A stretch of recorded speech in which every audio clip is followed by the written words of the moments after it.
इन सियासी रवैयों के होते हुए क्या सदर मुमलकत की तजावीज़ और अमल हो सकेगा, बात करेंगे। हमें ज्वाइन किया है पाकिस्तान तहरीक इंसाफ के तर्जुमान जनाब रऊफ हसन साहब ने। सर आपका बहुत बहुत शुक्रिया। रऊफ हसन साहब, इस खिताब पर तो मैं आता हूँ, लेकिन उससे पहले जो एक बड़ी खतरनाक बात की गई थी और वो ये थी, वो बल्कि खान साहब के हवाले से मंसूब थी।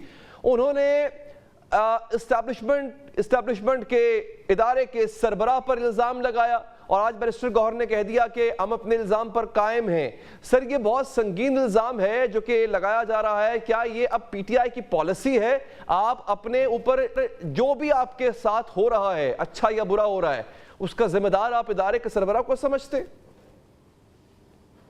थैंक यू अली साहब, आपने मुझे इनवाइट किया अपने प्रोग्राम में। इशू ये नहीं है कि इल्ज़ाम लग रहा है, इशू ये है कि इल्ज़ाम लगाने की ज़रूरत क्यों महसूस हुई। पिछले 2 सालों से जो हमारे साथ हो रहा है वो आप देख रहे हैं, बाकी सारी दुनिया भी देख रही है। 9 मई के जो हुआ, हम पिछले 1 साल से पूरे हम डिमांड कर रहे हैं कि उसकी इंडिपेंडेंट ट्रांसपेरेंट जुडिशियल इंक्वायरी कराई जाए। जो हमारा हक है, जो हमारा आईनी हक है, कानूनी हक है, नहीं करवाया गया। और उसके बावजूद, ना करवाने के बावजूद, इंक्वायरी करने के बावजूद, किसी का जुर्म ठहराने के बगैर उनको सजाएं भी दे दी गई मिलिट्री कोर्ट्स में से। उसके बाद खान साहब की अरेस्ट के बाद जब उनकी बेगम साहबा को अरेस्ट किया तो उनकी तबीयत खराब हुई। मैं बहुत सारी चीजें स्किप कर रहा हूँ, एक लंबी कहानी है, ये दास्तान है पूरी, जो मैं बहुत से सफात के ऊपर इसको लिख सकता हूँ, लेकिन मैं सिर्फ आपके प्रोग्राम के लिए जल्दी आगे स्किप किया, बहुत तेजी से फास्ट फॉरवर्ड। कॉन्स्टेंटली उनकी तबीयत खराब है। अब एक ऑर्डिनरी सिटीजन का भी हक है कि अगर वो कैद में है तो उसको इलाज की सहूलत उसकी मर्जी के मुताबिक मिलनी चाहिए। उनकी तबीयत बदस्तूर खराब होती जा रही है, लेकिन उनको इलाज की सहूलत मुहैया नहीं की जा रही।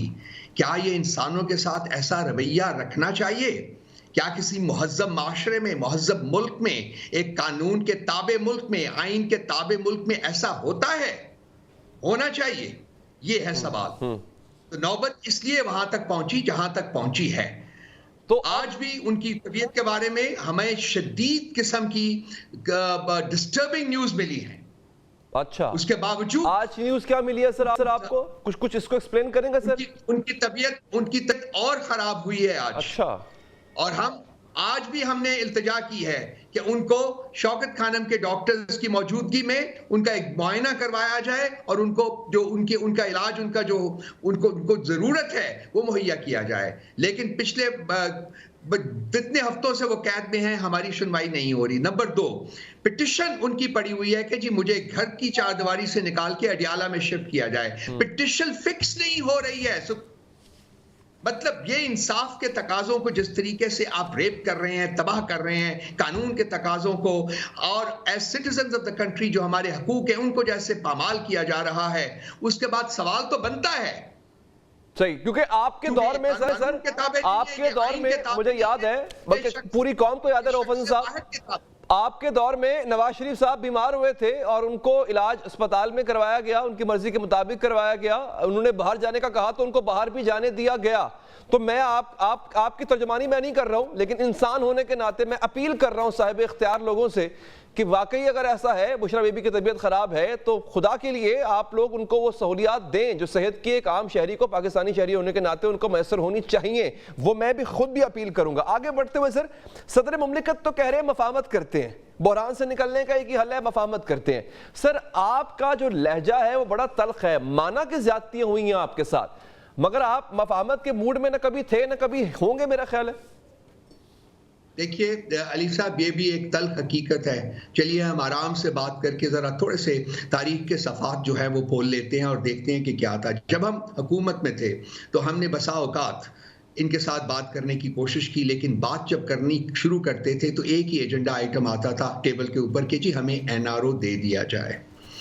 आज जब इनके साथ बातचीत की बात कुछ लोगों ने की, हमने डायरेक्टली तो नहीं की, तो एक ही एजेंडा आइटम टेबल के ऊपर डाला जाता है कि इलेक्शन के रिजल्ट्स जो हैं 8 फरवरी के वो मान लीजिए।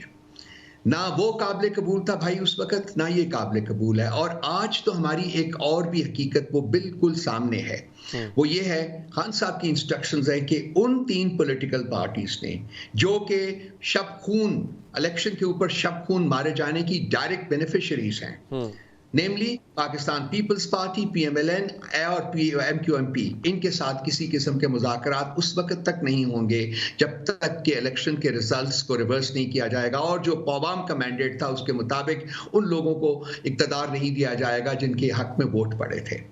इसके अलावा बाकी तमाम पॉलिटिकल पार्टीज के साथ अली साहब हम ना सिर्फ ये है कि उनके साथ राब्ते में हैं, बल्कि उनमें से 6 पॉलिटिकल पार्टीज का एक प्लेटफॉर्म जो है जमहूरियत की बका के लिए, आइन की बका के लिए, रूल ऑफ लॉ की बका के लिए और सिविलियन सुप्रीमेसी की इस्टेब्लिशमेंट के लिए हम इकट्ठे हुए हैं। और इस प्लेटफॉर्म से जो एहतजाज है वो 28 अप्रैल से कराची में शुरू हो रहा है और उसके बाद वो पूरे पंजाब में फैलाया जाएगा। Is it a deal offering when a president says कि मफाहमत की तरफ बढ़ते हैं? और पिछले दिनों कुछ खबरें आई भी थी that deal has been tried to broker a deal, UK से कोई डील हो रही है, इसमें कितनी सच्चाई है सर?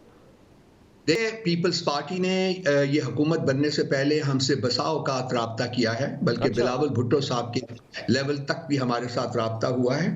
उन्होंने कहा है कि हम आपके साथ कोलिशन बनाना चाहते हैं, आप हमारे साथ बैठिए। एक सोर्स नहीं बल्कि मल्टीपल सोर्सेज के जरिए हमारे तक पैगामात आए थे।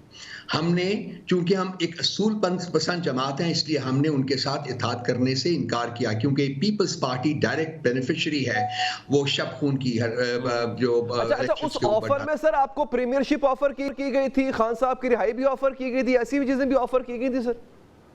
वो इस ऑफर की बात नहीं है, वो और एक ऑफर है जो कि कहीं और से आती रही है, हमें पिछले 8 माह में हमें मिलती रही है, जिसके एवज किसी एक काम करने के एवज बहुत कुछ ऑफर किया जा रहा था। अच्छा। उसको भी हमने रिजेक्ट किया। 8 महीने से खान साहब कैद में बैठे हुए हैं। वो कहते हैं 8 साल सर वो काम क्या था? नहीं, मैं I am sorry, please, I apologise. I understand. 8 फरवरी के बाद जो ऑफर आपको आई हुकूमत बनाने की पीपल्स पार्टी के साथ, उसमें पीपल्स पार्टी आपको क्या देना चाह रही थी? हमने उस बात तक, वहां तक बात की नौबत आई ही नहीं है। हमने लेन देन करने वाली जमात नहीं है। हमने कहा था जी कि हम असूलन आपके साथ कोई कोalition नहीं बना सकते, क्योंकि आप डायरेक्ट बेनिफिशियरी हैं उस इलेक्शन फ्रॉड के जो कि 8 फरवरी को कमिट किया गया था। अच्छा, ठीक है, बिल्कुल सही। अच्छा सर, तो अब what is the way forward? Because लग ये रहा है कि आपका जो बयानिया है वो बड़ा सख्त है। अब सख्त से मुराद ये है कि आप अपनी बात पर डटे हुए, उसमें एंटी एस्टैब्लिशमेंट आपका एक बयानिया है, ठीक है, उस पर आप कायम है, लेकिन ये आपको मजीद मुश्किलात में डाल रहा है। Is there any way out? Do you find a silver lining or a light at the end of the tunnel?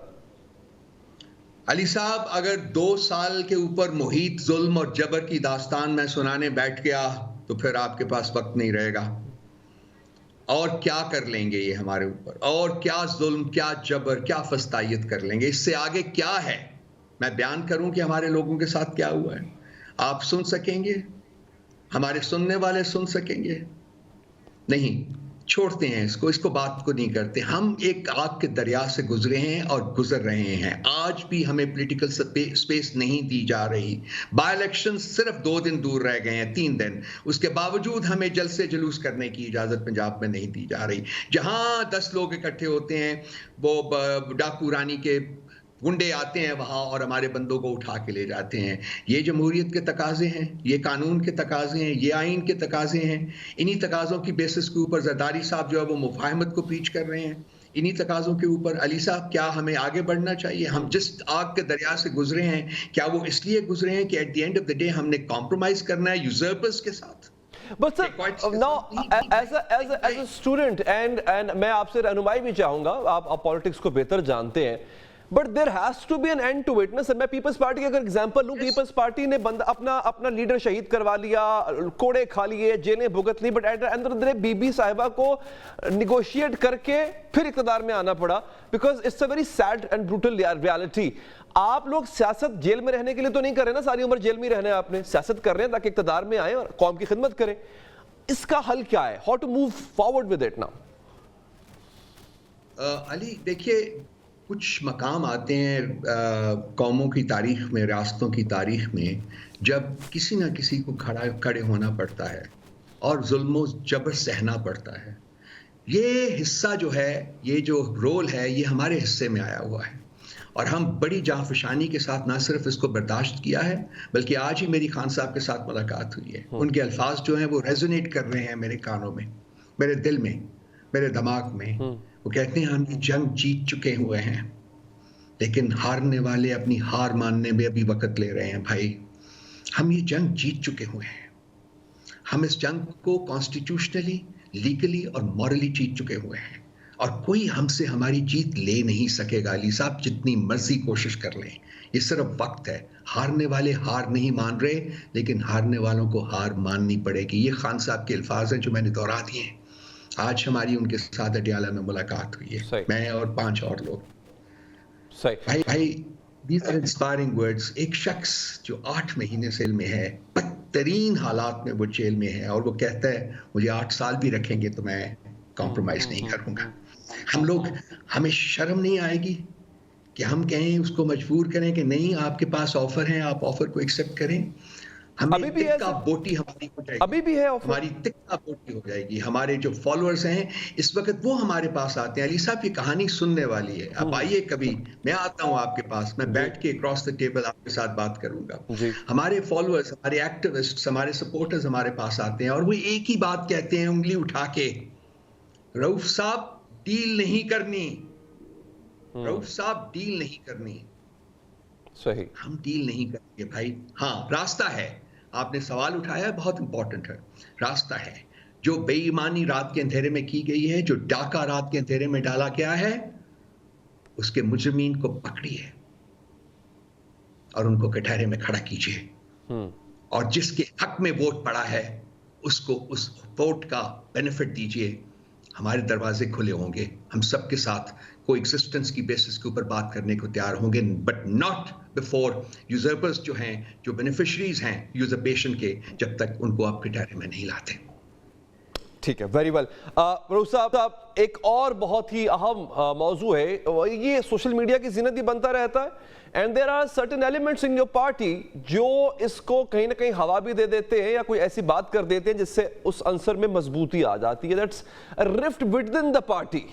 There are names, जैसे कि मैंने इससे पहले जिक्र किया था, कल मेरे प्रोग्राम में लतीफ़ खोसा साहब थे, तो मैंने उनको मरियम रियाज भट्टू साहब का एक ट्वीट उनको पढ़ के सुनाया, जिसमें वो खोसा साहब को, हामिद खान साहब को, बड़े बड़े जो नाम है उनको कह रही है कि they are worse than the enemies of PTI, they are the enemies of PTI, why are they not protesting against what is happening to Khan sahab and बीबी। और बहुत एलिगेशंस हैं उनके पे। शेर अफजल मरवत हैं, वो कुछ कह देते हैं, बैरिस्टर गौहर कुछ कह देते हैं। क्या पार्टी कुछ तजब्जुब का शिकार है? लीडरशिप क्राइसिस की वजह से बिखरे हुए हैं, इख्तलाफात हैं पार्टी में? अली साहब, नहीं, ऐसे नहीं। देखिए, एक इसको जरा थोड़ा सा कंटेक्चुअलाइज कर लेते हैं हम। आई थिंक इट्स इंपॉर्टेंट कि फिर ताकि बेहतर तरीके से हमारे सुनने वाले भी हमारी बात को समझ सकें। ये जो रिफ्ट्स की बात आप कर रहे हैं, डेफिनेटली इतनी बड़ी पॉलिटिकल पार्टी में, किसी भी पॉलिटिकल पार्टी में बड़ी नेचुरल सी बात है कि डिसएग्रीमेंट्स होते हैं। जहां गलती हुई है हमारी पास्ट में, कुछ देर से गलती हुई है और मैं एक्नॉलेज करता हूं, वो ये है कि हमने ये जो अपने म्यूचुअल डिफरेंसेस हैं इनको पब्लिक डोमेन में आकर स्टेट किया। ये नहीं होना चाहिए और हमने बात की है और जो लोग थे उनको समझाने की कोशिश की है कि ये आप जो पार्टी के फोरम्स हैं उनके ऊपर बैठ के बात करें। एक ही एस्पेक्ट ये है, वो अब हो रहा है। नंबर 2 एस्पेक्ट ये है, जो जैसे कि मैंने कुछ देर पहले आपसे अर्ज किया है कि हमारे फॉलोअर्स जो हैं वो कहते हैं कि जी वो बहुत इमोशनल हुए हुए हैं। उन्होंने जो कुछ उनके साथ हुआ है, उनके घर तबाह हुए हैं, उनकी बिजनेसेस तबाह हुई हैं, उनके चादर एंड चार दीवारी का जो तकद्दुस है वो पामाल किया गया है, उनको, उनकी बच्चियों को बालों से पकड़ के घसीटा गया है, कपड़ों से पकड़ के घसीटा गया है, उनकी चादरें नोची गई हैं, उनको जेलों में रखा हुआ है। ये किसी महज़ब माशरे में नहीं होता, महज़ब मुल्क में नहीं होता। आज भी हमारी 2 बच्चियां जो है वो सरगोदा की जेल में 15 दिन के फिजिकल रिमांड के ऊपर पुलिस के हवाले की गई हैं, सनम और हालिया। डॉक्टर यास्मीन राशिद 1 साल से जेल में पड़ी हुई, दर्जनों दफा। देखिए, ये जो जब ये इंटेंसिटी ऑफ इमोशन होता है ना, और आज मैं आपको बताना चाहता हूं कि कितनी इंटेंसिटी ऑफ इमोशन है हमारे फॉलोअर्स। और वो जब बात करते हैं तो जरा सी भी बात जो है जो उनके मजाज के मुताबिक नहीं होती, उसके ऊपर एक तूफान बर्पा हो जाता है, क्योंकि सोशल मीडिया एक मीडियम के तौर पे उनके पास मौजूद है। इसका मतलब ये नहीं है कि पार्टी में डिविजन है, सबकी कंसेंसस है कि हमें मिल के आगे बढ़ना है। बिल्कुल ठीक रऊफ साहब, भूल चूक हो जाती है, ये आपका हो जाती है, मैं हाँ, करता हूं, लेकिन हम उसको पार्टी के अंदर बैठ के हल करने की कोशिश आई अंडरस्टैंड आपका ये आपने पॉइंट अपना बड़े अच्छे तरीके से एस्टैब्लिश कर दिया। रोफन साहब मैं इंतहाई मशकूर हूं सर कि आपने हमारे प्रोग्राम के लिए वक्त निकाला, आपका बहुत बहुत शुक्रिया।